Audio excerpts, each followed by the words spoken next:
"Trudy, be a dear and read these stories for me," said Jo Montfort, laying out articles for her school's newspaper on a tea table. "I can't abide errors." Gertrude Van Eyck, all blonde curls and dimples, stopped dead in the middle of the common room. "How did you know it was me? You didn't even look up." "Duke told me," Jo replied. Duke's cameos were Trudy's favorite brand of cigarette. Trudy sniffed her sleeve.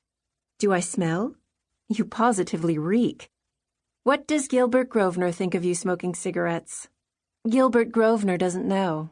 Not about the ciggies or the bottle of gin under my bed, or that utterly swell boy who delivers apples," Trudy said, winking. "Slang does not become a Farmington girl, Gertrude," sniffed Libba Newland, seated nearby with her friend May Delano. "Neither does that fringe, Lib," said Trudy, eyeing Libba's badly curled bangs. "Well, I never!" Libba huffed. "And I'm sure you never will," Trudy said archly. "Stop being awful and read these, True," Jo scolded. "My deadline's tomorrow." Trudy sat down at the table and helped herself to a jam tart from Jo's plate.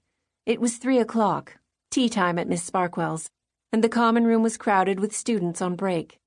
Everyone was chatting and eating except Jo, who was busy finalizing the layout for the second edition of the Jonquil. "What do we have this week?" Trudy asked. "The usual tripe?" Jo sighed. "I'm afraid so," she said.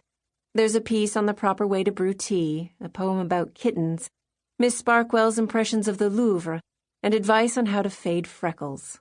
"Ye gads! Anything else?" Jo hesitated, working up her nerve. "As a matter of fact, yes.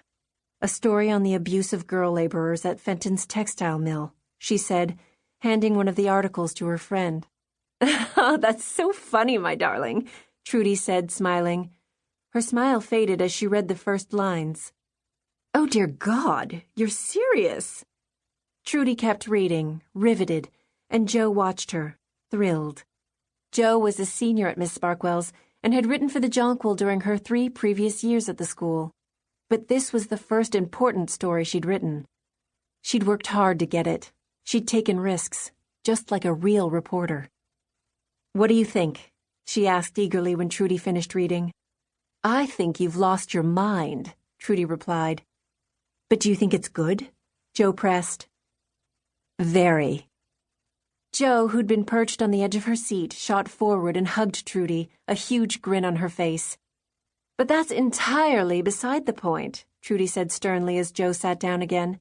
"If you hand in the layout to Sparky with that story in it, you're done for. Detention for a week and a letter home." "It's not that bad. Nellie Bly's pieces are far more provocative," said Jo. "You're comparing yourself to Nellie Bly?" Trudy asked, incredulous. "Need I remind you that she's a scandalous lady reporter who meddles in other people's business and has no hope of marrying a decent man? You, in contrast, are a Montfort, and Montforts marry, early and well, and that is all." "Well, this Montfort's going to do a bit more," Jo declared, "like write stories for newspapers." Trudy raised a perfectly arched eyebrow. "Is that so? Have you informed your mother?"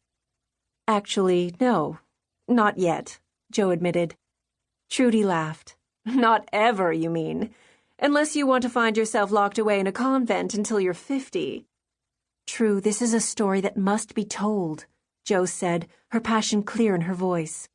"Those poor girls are being mistreated. They're worked hard and paid little. They're practically slaves." "Jo, how on earth do you know this?" "I spoke with some of them." "You didn't," Trudy said. "I did, on Sunday, after services." "But you went straight to your room after services. You said you had a headache."